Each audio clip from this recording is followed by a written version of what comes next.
Yves Calvi éclaboussé après que le journal de 20h a abandonné Anne-Sophie Lapix. Après avoir été écartée du journal de 20h de France 2, Anne-Sophie Lapix a rapidement trouvé un nouveau point de chute chez RTL. Selon les révélations de TV Magazine, la journaliste chevronnée devrait remplacer une figure bien connue des ondes, Yves Calvi. Le 26 juin dernier, après 8 années passées aux commandes du 20h, Anne-Sophie Lapix a officiellement fait ses adieux aux téléspectateurs de France 2 dans un moment particulièrement émouvant. Avant de rendre l'antenne, elle n'a pas manqué de remercier ses collègues et le public qui l'a accompagnée tout au long de ces années. Je remercie cette équipe de rédaction, très fière d'avoir porté haut les couleurs du service public. À bientôt pour de nouvelles aventures. Les adieux prononcés, Anne-Sophie Lapix s'est rapidement tournée vers l'avenir. Dès la rentrée prochaine, elle entamera un nouveau chapitre en rejoignant officiellement M6 et RTL. Selon TV Magazine, la journaliste succédera à Yves Calvi à la présentation de RTL Soir, une décision qui a surpris plus d'un observateur dans le monde des médias. Cet événement marque non seulement un tournant majeur dans la carrière de Lapix, mais souligne également le climat de grande instabilité qui règne actuellement dans l'audiovisuel français. Yves Calvi, qui présentait RTL Soir aux côtés d'Agnès Bonfillon, devrait assurer une dernière émission le vendredi 4 juillet, clôturant ainsi son parcours entre 18h et 20h sur les ondes du groupe M6. Ce choix a d'autant plus étonné que Calvi reste au sommet de sa forme. Lui-même avait confié qu'il adorait ses soirées aux commandes de ce rendez-vous. Les bonnes audiences et l'affection du public pour le journaliste rendent son remplacement d'autant plus incompréhensible aux yeux de beaucoup.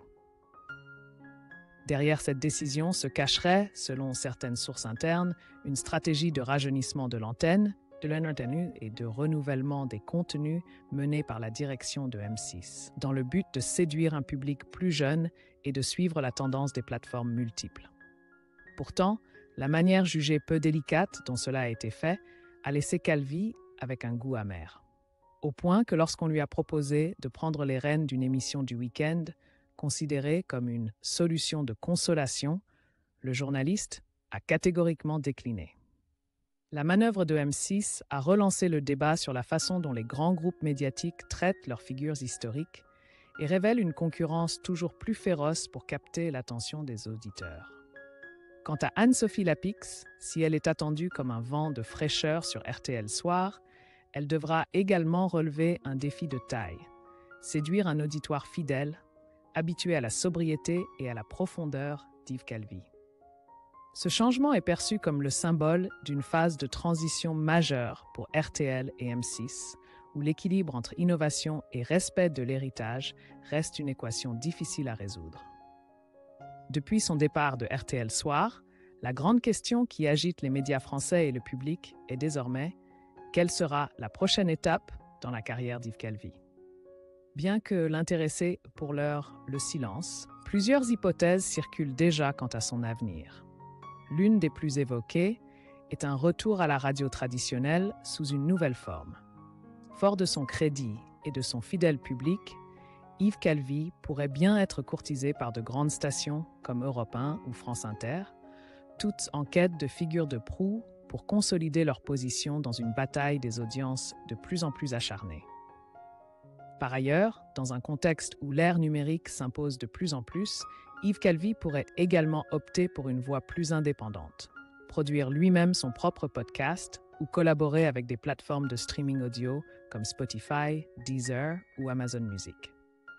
C'est une tendance adoptée par de nombreuses grandes figures à travers le monde, car elle permet aux animateurs de garder un contrôle total sur leur contenu tout en atteignant un public plus jeune et en profitant d'une plus grande flexibilité.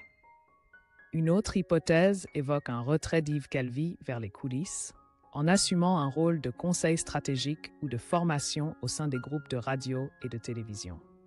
Avec son immense expérience et sa connaissance approfondie du secteur, il aurait toutes les compétences nécessaires pour devenir conseiller en contenu ou en stratégie de communication, accompagnant les grands groupes dans la définition de leur développement dans un environnement en pleine mutation.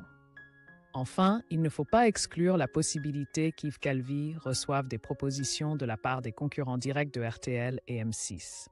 Des chaînes comme TF1, LCI ou BFM TV pourraient tout à fait s'intéresser à lui, car un visage aussi crédible que celui de Calvi représenterait un atout pour renforcer leur image de sérieux et attirer un plus large public, en particulier lors des créneaux d'information stratégique.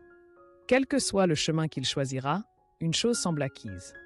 À 65 ans, Yves Calvi n'est pas prêt de tirer sa révérence dans le monde des médias. Il reste l'une des voix les plus respectées du paysage audiovisuel français et la maison qui l'accueillera, que ce soit à l'antenne, sur une plateforme numérique ou dans les coulisses, sera sans aucun doute un espace où il continuera à partager sa passion et son expertise. Dans ce contexte de profond bouleversement dans l'audiovisuel français, Anne-Sophie Lapix n'est pas la seule à quitter France Télévisions. Après elle et Olivier Mine, un autre visage bien connu s'apprête à faire ses adieux, Laurence Boccolini. Selon Le Parisien, l'animatrice ne présentera plus les enfants de la télé. Contrairement à Lapix et Mine, qui ont rejoint M6, Boccolini reste fidèle au service public en continuant d'animer. Mot de passe, le duel.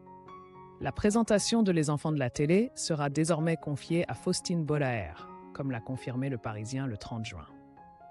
Le mercato médiatique de cette année a clairement provoqué un remue-ménage inédit dans le paysage audiovisuel français, promettant de nombreuses surprises sur les ondes comme à l'écran dans les mois à venir.